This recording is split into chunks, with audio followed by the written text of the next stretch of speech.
Images showing 那鉴于当前叙利亚局势， 국제뉴스 한반도 정세를 한눈에 황준호의 월드 리뷰.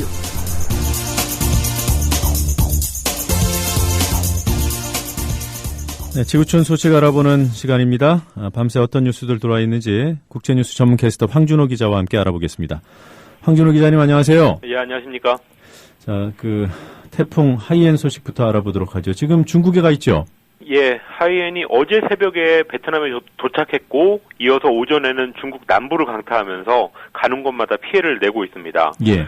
베트남에서는 바람도 바람이지만 홍수 피해까지 있어서 사망자만 20여 명이 발생했습니다. 그리고 중국에서는 광시 장족 자치구라는 곳을 때렸는데요. 역시 20여 명의 사망자와 많은 부상자가 나왔습니다. 주말에 필리핀을 지나갔을 때보다 순간 최고 풍속이 중국에서 한 3분의 1 정도로 줄었는데도 이 정도의 피해가 났으니까 이 필리핀에서 얼마나 강력했는지를 다시 한번 확인시켜줬습니다. 네.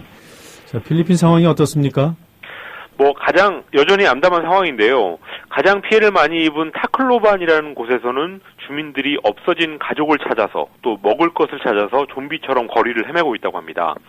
타클로반의 95%가 파괴됐고 또 공무원들까지 이재민이 되면서 복구는 엄두를 못 내고 있습니다. 그리고 물난리가 났는데도 마실 물이 없고 또 불이 나는 그런 상황대가 많은 역설적인 상황이 벌어지고 있습니다. 자연재해 중에서 가장 무서운 게 지진인데요.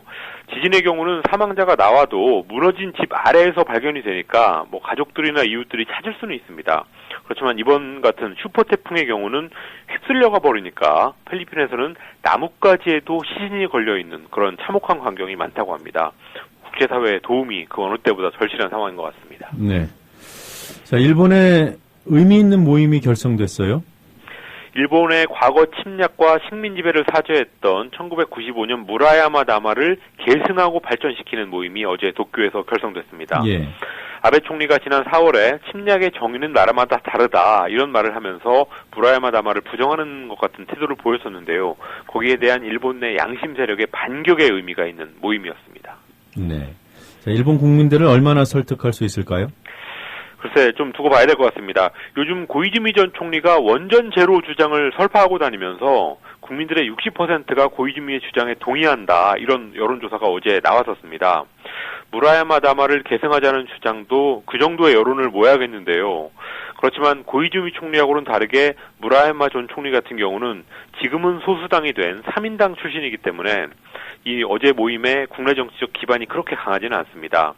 그렇지만 어제 기자회견장에 한국과 중국에서 온 기자들이 많았다는 걸 보면 그런 주변국들의 관심과 연대 이런 것들이 그 모임의 성패를 가를 걸로 보입니다. 네. 자, 어제가 이른바 빼빼로데이 아니었습니까? 예. 예, 중국 기업도 이날에 의미를 두는 행사를 하고 있다죠? 최대 할인 행사가 있는 날인데요. 매출이 어마어마합니다.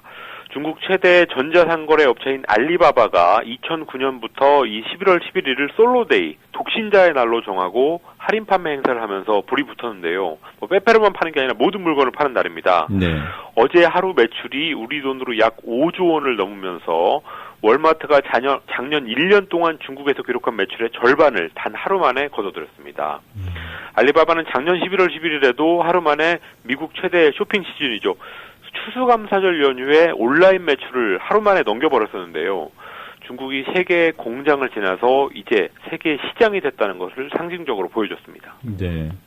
이 기업이 돈을 많이 매출을 올려서 좋을지 모르겠습니다만은 상인들에게는 그리 좋은 뉴스가 아니군요. 그렇습니다. 온라인 쇼핑에 이렇게 사람이 많이 몰리고 또 대형마트도 요새 중국 사람들이 많이 이용하다 보니까 영세한 오프라인 매장은 피해를 많이 보고 있습니다. 중국 GDP의 3분의 1밖에 안 되는 내수의 비율을 다른 나라들처럼 3분의 2 수준으로 늘리고 또 동시에 알리바바 같은 업체들한테만 돈이 몰리는 그런 현상도 극복해야 되는 숙제를 중국이 가지고 있습니다. 이번 솔로데이를 통해서 그 숙제가 다시 한번 확인이 됐는데요. 오늘 끝나는 중국 공산당의 삼중전회라는 모임의 회의에서 이런 해법을 내놓을 수 있을지가 관심입니다. 중국 지도부도 내수 중심의 경제로 체질을 안 바꾸면 안 된다는 걸 알기는 아는데 그 체질을 바꾸는 과정에서 성장이 지체될 수 있다는 점을 지금 두려워하고 있습니다. 이거는 우리 경제하고도 관계가 깊은 부분이니까 예. 우리나라 언론은 정치개혁 같은 그런 서구 언론의 관점에서 보는 쟁점 말고 이 경제 체질을 어떻게 바꿀지 여기에 조금 더 초점을 맞춰서 보는 게 좋지 않을까 싶습니다. 네. 그 유네스코 총회에서 미국이 투표권을 박탈당했군요. 우리 시간으로 지난 토요일에 유네스코, 유엔 교육과학문화기구죠. 미국이 분담금을 내지 않았다는 이유로 총회 투표권을 박탈당하면서 미국에서 자성의 목소리가 나오고 있습니다.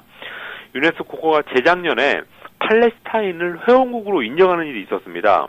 그런데 미국에는 어떤 국제기구라도 팔레스타인을 국가로 인정하게 되면은 미국은 그 기구에 재정 지원을 하면 안 된다라는 국내법이 있습니다. 유대인들의 로비로 만들어진 법인데요. 그것 때문에 재작년부터 유네스코에 분담금을 못 냈고 2년 동안 그걸 내지 않으면 총회 투표권을 박탈당한다는 유네스코 내부의 규정에 따라서 결국 그렇게 됐습니다. 네, 미국에서 나오고 있다는 자성의 목소리 어떤 겁니까? 수전 라이스 백악관 안보보좌관이 트위터에 남긴 얘기가 모든 걸 말해주셨는데요. 미국의 현행 법은 팔레스타인을 처벌하는 게 아니라 오히려 미국을 불구로 만들고 있다라는 말을 했습니다.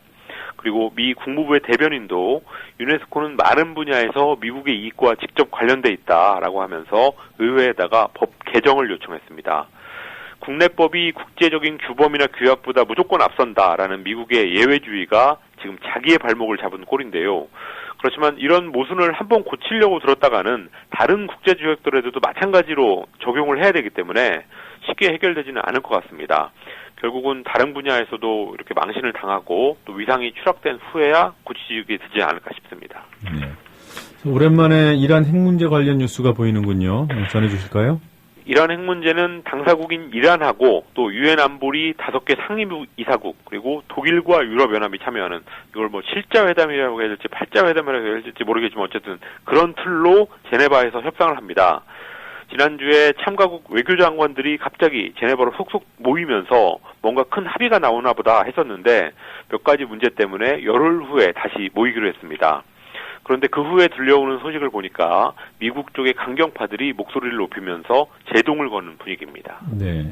그러니까 이란에 대한 매파들이 움직일 거다 이런 예상이 있었는데 그대로 가는 거군요. 그런 것 같습니다.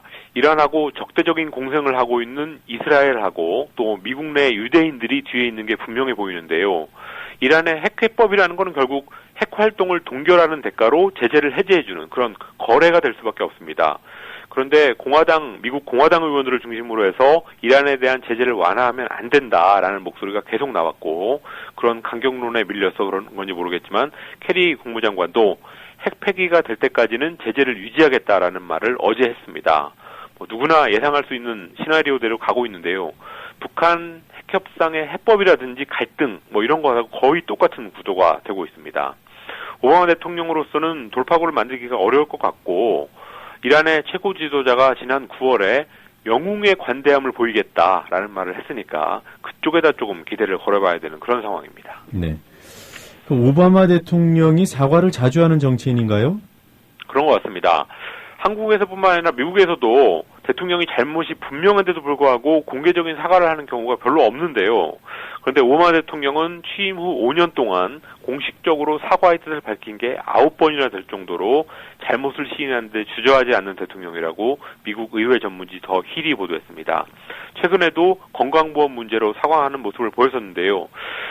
그런데 옛날 같으면 오바마의 쿨한 모습을 한국 대통령도 보여야 된다, 이런 식으로 말을 했을 텐데, 요즘에는 오바마가 도청이라든지 무인기 공격 같이 노벨 평화상 수상자로서는 할 수 없는 행동을 너무 많이 해가지고, 네. 이 사과의 정치라는 게 결국 위기 돌파형밖에 안 되겠구나 하는 평가밖에 할 수 없는 것 같습니다. 위기 돌파형이라도 사과를 좀 들어봤으면 좋겠습니다. 그렇습니다. 그런 면도 있습니다. 네, 오늘 잘 들었습니다. 여기까지 하도록 하겠습니다. 국제뉴스 전문 캐스터 황준호 기자였습니다. 고맙습니다. 감사합니다.